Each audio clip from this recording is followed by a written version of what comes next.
What's happening, Caleb? What's going on, brother? You all right? I'm doing good, man. I'm doing good. Just fixing to get ready to leave the house and go teach some kids. Yeah, class, man. How's life been? It's been good, man. Been a little confusing the last week or so, but at the end of the day, it's all still the same. I'm just getting ready for the fight right now. Yeah, I bet you can't wait, mate. Nah, man. January 29th can't get here soon enough. So, what have you been changing any preparations in your training, or have you just been sticking to the same?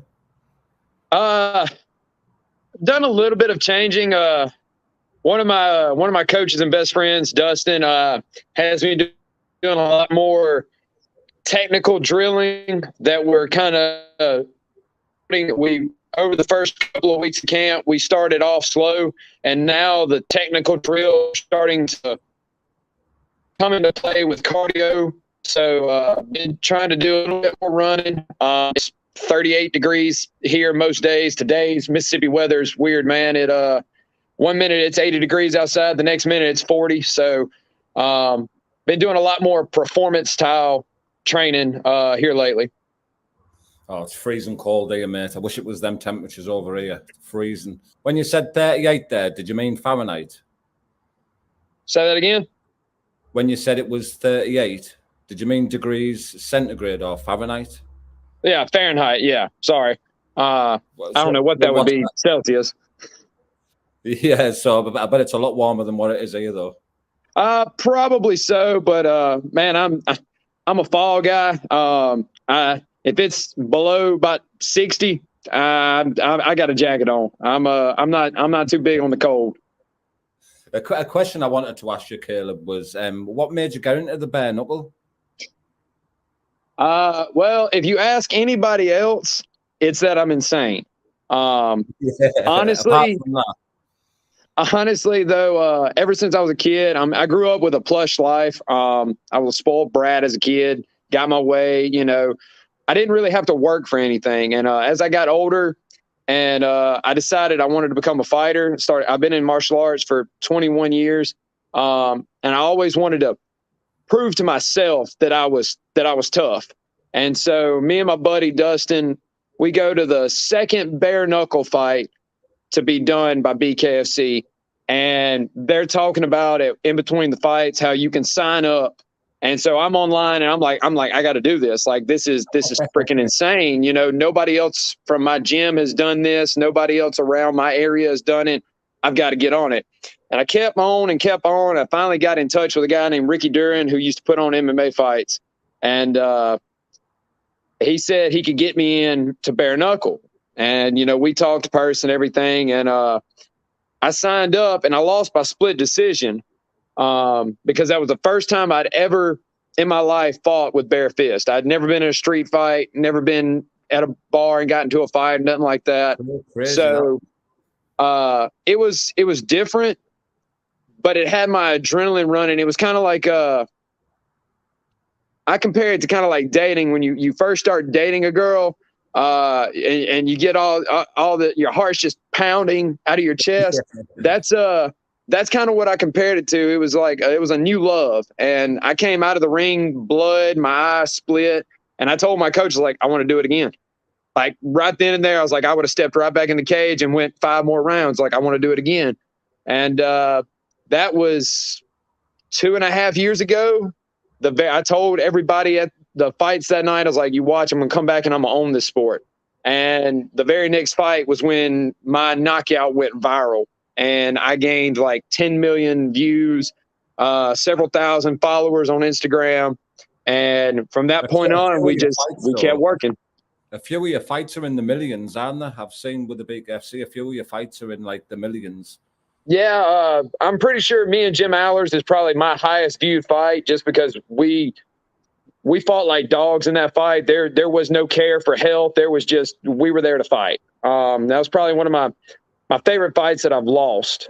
If I had to pick. Yeah, it was a war. Like I only watched it the other night. I've seen it a few times, so I've watched all your fights from beginning of Bkfc, and every one of them have been like, you're like really good to watch. Do you know what I mean? Yeah, I tell people all the time, like when they ask us, before fights, like, what sets you apart from other fighters? And I tell them it's my heart. You will not break me in that ring. You may beat me. I've lost a few fights, but nobody's got more heart than Kaleb does. That's just a fact. I will stand my ground and I will fight until the very last bell. I will not be finished. I think I'm one of the only Bkfc fighters right now in contention for a title that has never been finished, and I plan on keeping it that way. Yeah, sweet, bro. I know that you did. You've got like an MMA background, and you had MMA fights. Do you have much of a boxing background? Because you seem not as far as actual fights. I've sparred with a lot of boxers. As a kid, I did a couple of kickboxing matches, but as far as actual like pro boxing, I have no record in pro boxing. Would love to try my hand and at just boxing now that I've gotten into bare knuckle as well. But right now, man, the only thing that's on my mind is just fighting for that Bkfc gold.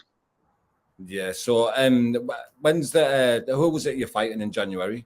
So if you've seen anything on social media, my fight is supposed to be with Julian Lane, and it's a title eliminator. I win this fight, I get my title shot.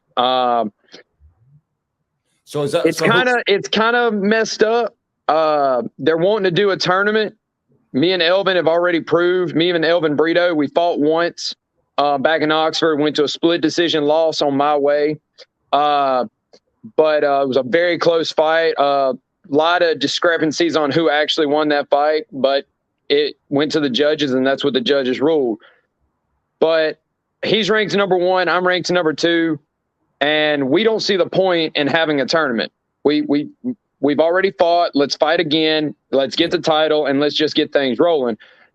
And then Julian, they end up giving me Julian. I signed the contract, and that's what's on the table is I'm to fight Julian. But a couple of nights ago, I don't know if Julian just doesn't want to fight me or if he's just got his eyes set on Mike Perry for some reason. But he starts throwing stuff in the crowd and gets a reaction out of Mike Perry, and they start fighting.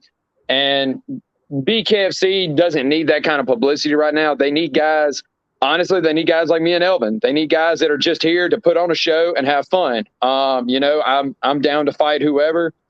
If things change and they decide to punish Julian Lane, I'm hoping, and I've been offered to just go ahead and fight Elvin, but that's not concrete. There's nothing in the works officially for that. It's just a possibility. So at the end of the day, this isn't Julian's story. This isn't Elvin's story. This is Kaleb's story.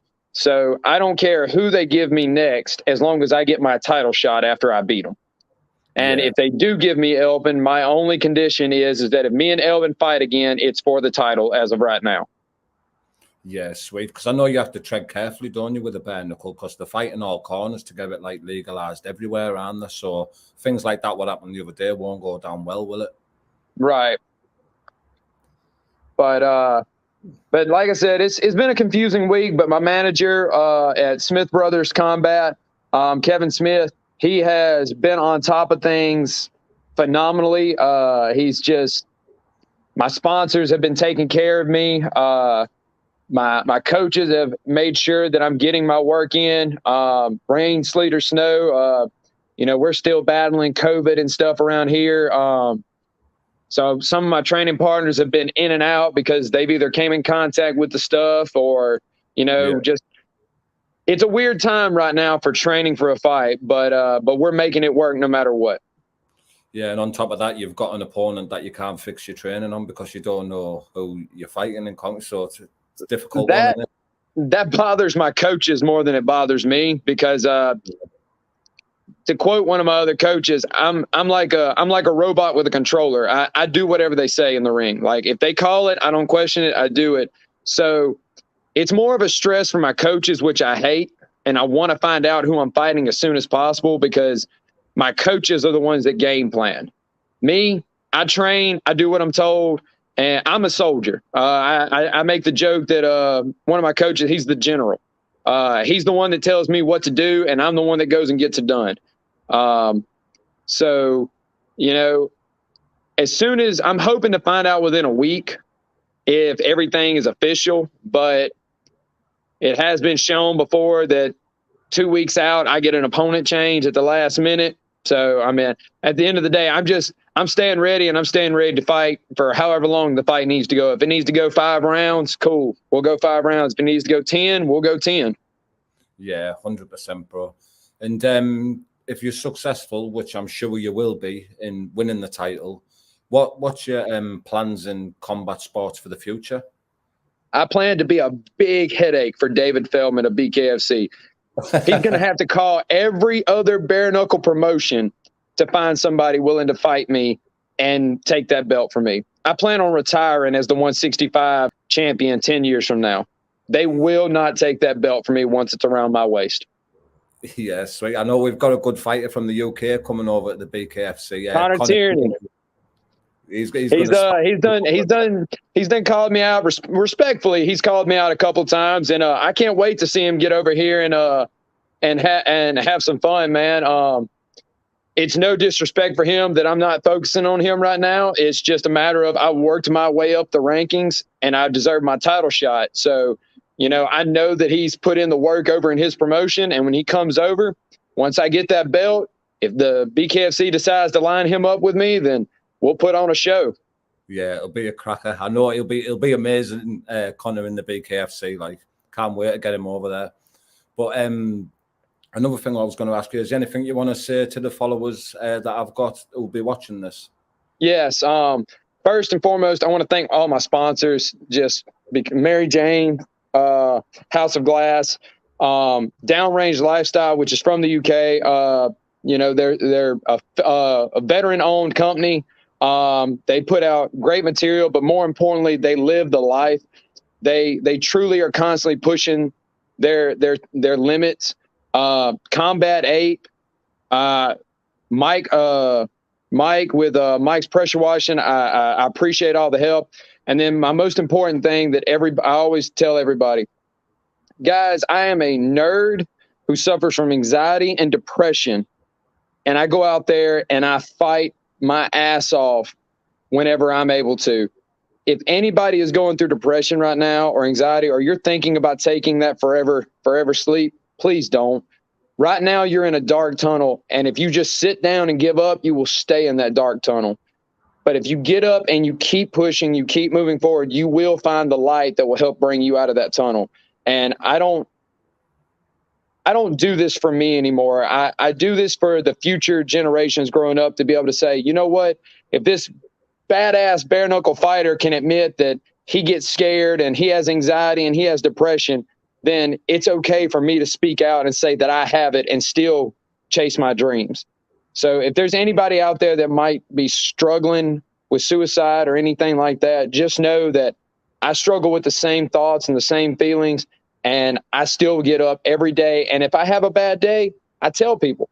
I tell my fiance right now, I've woken up days before and she goes, "What's wrong?" I was like, "It's just a bad day. Is there anything I can do?" "No, not really. But tomorrow is going to be better." And I just keep telling myself tomorrow will be better. And it sounds cliche, but it is. Tomorrow will be a better day because you're willing to admit that it's okay to not be okay. Yeah, it's not a bad life, mate. It's a bad day. That's the one. That's right. Thanks for sharing that, mate. That's great. But we'll definitely 100% have to catch up in January, mate. Well, if anybody's interested in catching the fight on pay-per-view, please message me on my Instagram, my Facebook, all my social media, TikTok, whatever. It's all Lionheart2193. And I can send you a link that will help me out with people buying the pay-per-view fight. And I can't wait to put on a show. And who knows, maybe one day I'll get to travel over there to you guys and get to put on a show for y'all. Yeah, 100%, brother. That would be great. What I'll do, if you send me the link for the fight with your profile thing on it, I'll put it in the description of the video on YouTube and all your social medias for everyone to follow. That'd be great, man. I appreciate that. Yeah, sweet, bro. It was lovely talking to you, mate, and I can't wait to catch up with you. Sounds good, man. Enjoy talking to you. Can't wait to catch up again. Yeah, sweet, mate. Take care, mate.